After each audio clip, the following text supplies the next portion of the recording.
நமது முன்னோர்கள் வழி வழியாக வணங்கும் ஒரு தெய்வமே குலதெய்வம். மற்ற அனைத்து தெய்வங்களை காட்டிலும் குலதெய்வத்திற்கு சக்தி அதிகம்.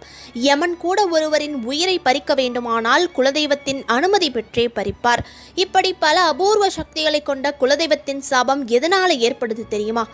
ஒருவரது வம்சாவளியில் வரும் தாத்தா, பாட்டி, தாய், தந்தையர் போன்றோர் குலதெய்வத்திற்கு செய்ய வேண்டிய வருடாந்திர பூஜையை செய்ய தவறினாலோ, குலதெய்வத்தை அடியோடு மறந்து வேறு இஷ்ட தெய்வங்களை மட்டுமே வணங்கத் தொடங்கி குலதெய்வ கோவிலுக்கு செல்வதை முற்றிலும் தவிர்த்து விட்டாலோ குலதெய்வத்தின் சாபம் நிச்சயமாய் ஏற்படும். குலதெய்வ சாபம் இருக்கிறதா அப்படிங்கிறத ஜாதகத்தை வச்சு கண்டுபிடிக்கலாமா? ஒருவருடைய ஜாதகத்தில் குலதெய்வத்தை குறிக்கக்கூடிய கிரகமாக விளங்குபவர் சனி பகவான். அதன் அடிப்படையில் ஒருவருடைய ஜாதகத்தில் சனி பகவான் இருக்கின்ற வீட்டிலிருந்து 6ஆம் வீட்டில் புதன், சந்திரன், சூரியன் ஆகிய கிரகங்கள் இருந்தால் அந்த ஜாதகருக்கு குலதெய்வ சாபம் இருக்கிறது அப்படிங்கிறத தெளிவா புரிஞ்சுக்க முடியும்.